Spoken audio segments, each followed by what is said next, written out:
कर्म की डोर। सुंदरग्राम गांव हिमालय की गोद में बसा था। यहाँ के लोग साधारण और खुशहाल जीवन जीते थे। इसी गांव में अर्जुन नाम का एक आदमी रहता था। वह चालाक और लालची था, जो हमेशा दूसरों का फायदा उठाने के तरीके ढूंढता रहता था।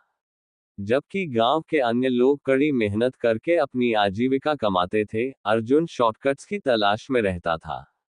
एक दिन अर्जुन ने सुना कि रामदास नाम का एक धनी व्यापारी गांव में आया है।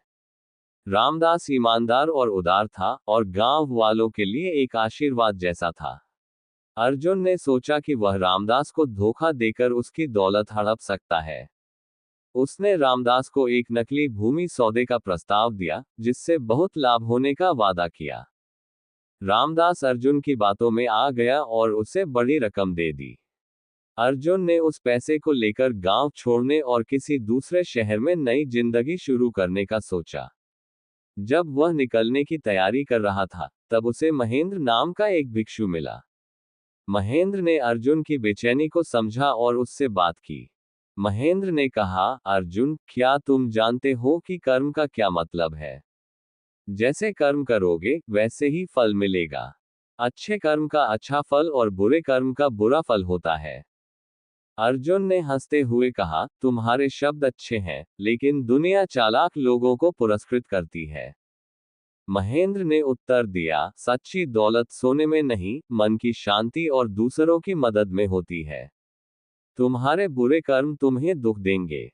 अर्जुन ने उसकी बातों को नजरअंदाज किया और शहर चला गया। उसने वहां अपनी दौलत का आनंद लेना चाहा, लेकिन उसे कभी शांति नहीं मिली। बुरे सपने उसे सताते थे, और एक खालीपन उसे अंदर से खा जाता था। वर्षों बाद अर्जुन बीमार पड़ गया और उसकी दौलत भी खत्म हो गई।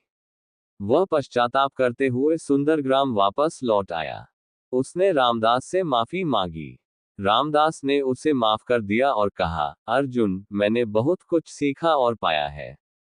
अच्छा करने में कभी देर नहीं होती। अर्जुन ने अपनी बची हुई संपत्ति गांव की भलाई के लिए दान कर दी और कड़ी मेहनत से अपनी विश्वसनीयता को फिर से हासिल किया।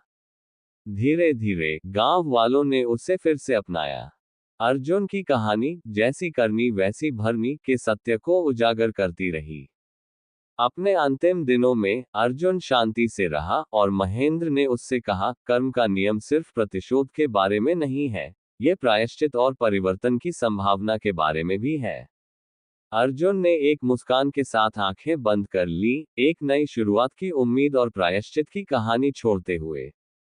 सुंदरग्राम के लोग हमेशा उसकी कहानी को याद रखेंगे, कर्म के सत्य और क्षमा की शक्ति का प्रतीक मानकर।